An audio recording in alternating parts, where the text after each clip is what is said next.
Voici la deuxième vidéo pour le montage de l'imprimante 3D Alphawiz U20. Et ça, c'est le contenu de la carte mémoire fournie avec. Comme on voit à la racine, il y a des fichiers G-code. Ensuite, il y a un répertoire U20. Ensuite, manuel. Et un répertoire en chinois, un anglais. On s'occupe du premier et nous avons des numéros de 1 à 6. Le premier, c'est les instructions de sécurité, comment brancher, comment utiliser, c'est chaud, ça brûle, etc. Et il y a également les informations qui sont relativement intéressantes sur les caractéristiques physiques de la machine. On retrouve les capacités d'impression, 300 par 300 par 400, la taille de la machine, de la boîte, que c'est fourni avec une buse de 0,4 mm, que l'on peut aller jusqu'à une vitesse de 180 mm par seconde, mais il suggère 50 à 70, ce qui est relativement peu. Voilà, et puis que c'est pour le G-code et ce genre de choses. Étonnamment le JPG, pourquoi pas.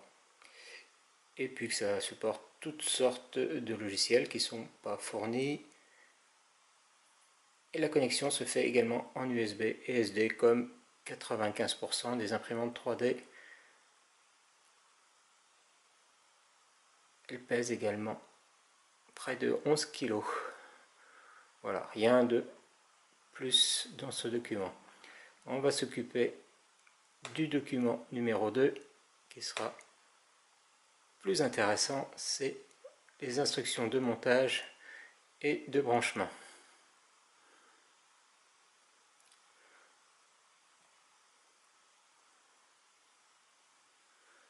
Voilà, ça commence ici.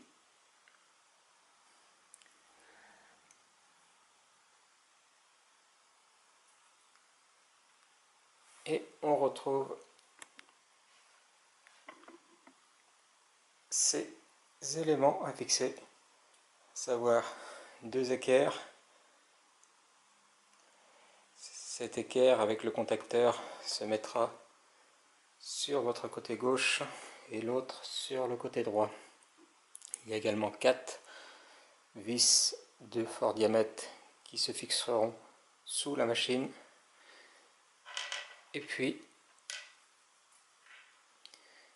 8 vis qui se fixeront sur les côtés, dans les trous que l'on voit là.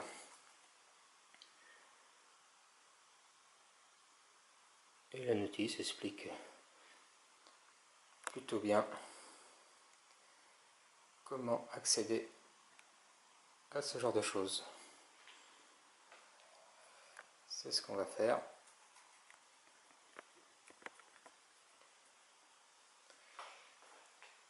Alors il faut trouver les clés Allen qui seront adaptées aux vis à utiliser.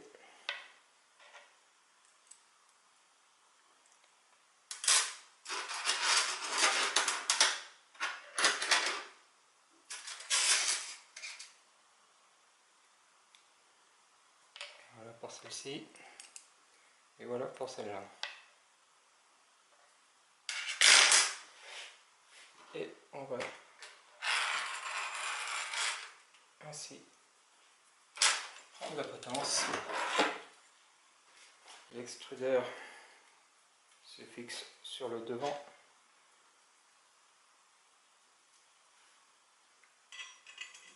Je mets une des vis dans le trou.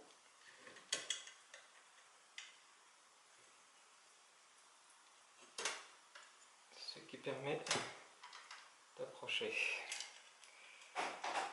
Et j'aurais dû mettre autant dire que si vous pouvez vous faire aider de quelqu'un, vous vous embêterez moins.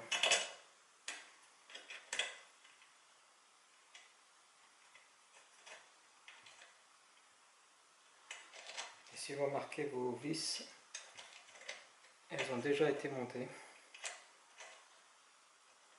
Alors, soit c'est parce qu'il y a eu un test de montage, soit elles sont à l'origine montées en Chine.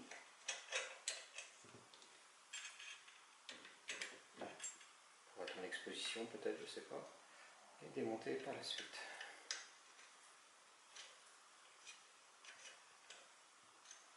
Voilà, première vis.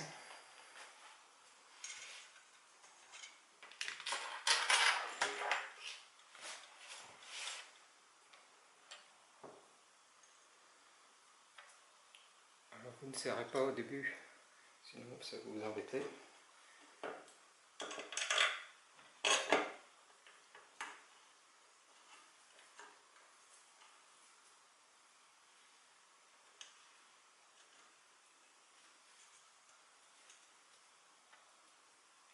Troisième vis.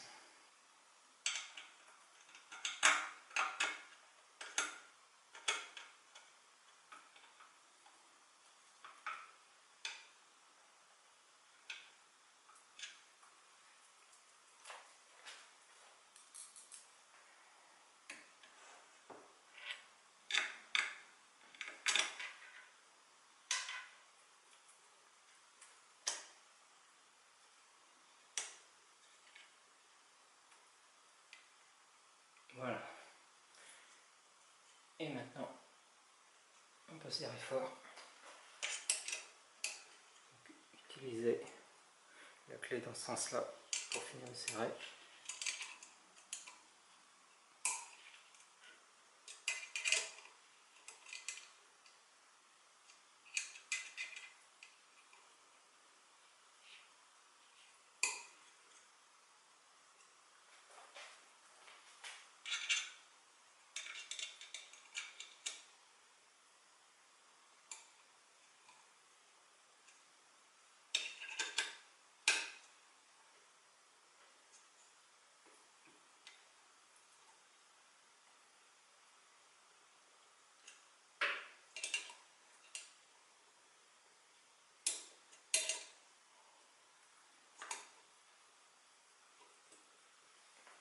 Voilà.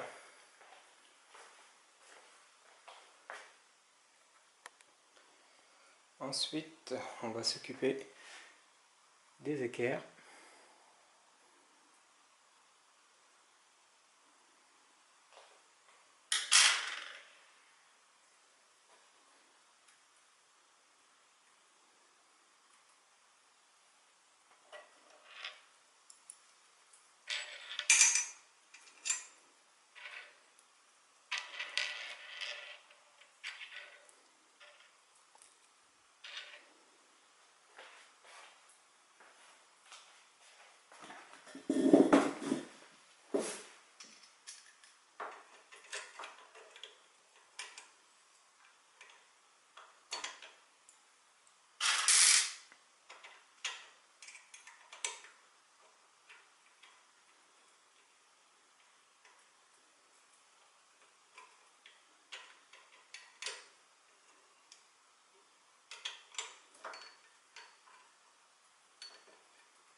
même chose de l'autre côté.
Et l'assemblage mécanique est terminé.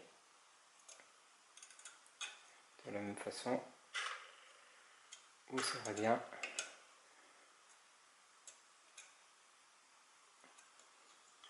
Si jamais vous avez une bonne équerre, c'est intéressant de vérifier que la perpendicularité est bien respectée.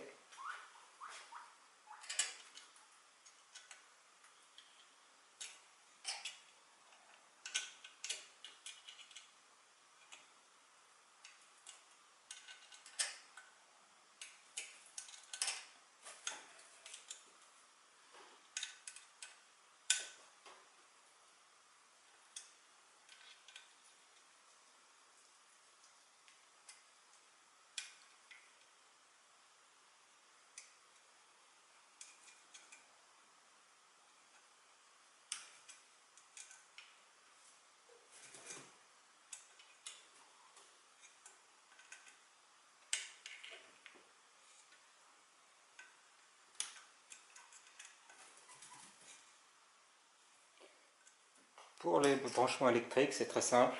On utilise ce schéma qui dit que le moteur X, c'est celui-là, le moteur Y, c'est celui-là, le moteur Z, c'est celui-là qui gère la tige Z.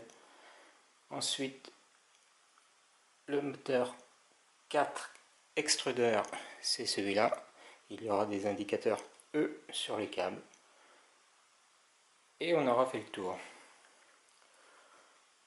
On va prendre le premier cordon qui a les indicateurs X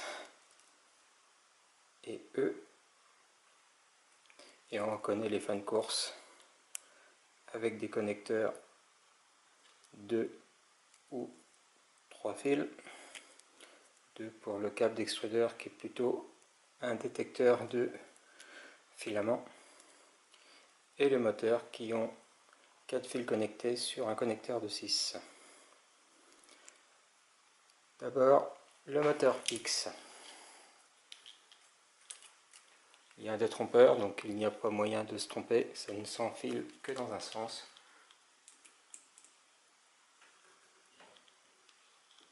Voilà. Le moteur extrudeur E. Ensuite, le capteur extrudeur E également. Et le fin de course X qui est situé de l'autre côté. On va prendre celui-là, ça c'est le fin de course pour la direction Y. Et ça se met vers l'intérieur. Voilà. Ensuite, la deuxième nappe, le moteur Y.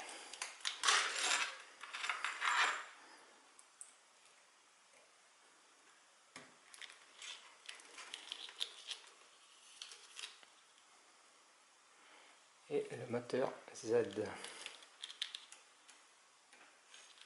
Nous avons ensuite le fin de course Y.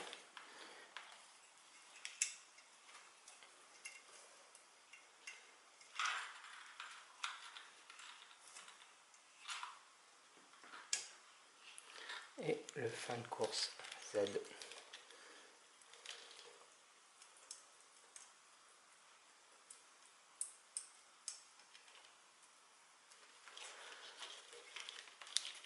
Il reste ensuite les deux connecteurs de puissance à brancher. Et là, c'est encore plus simple de les brancher puisqu'ils n'ont pas la même forme. Et il y a un détrompeur qui permet de les relier au boîtier de commande sans erreur possible. D'abord le 4 qui va au plateau chauffant et on verrouille grâce à la bague rotative. Et ensuite, est-ce que le détrompeur est là, peut-être.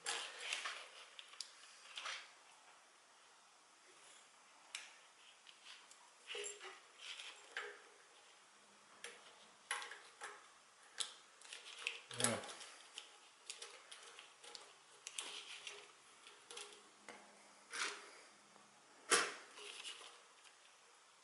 Et voilà, c'est terminé. Il ne reste plus qu'à mettre la machine à sa place définitive sur un sol droit et on va pouvoir la démarrer.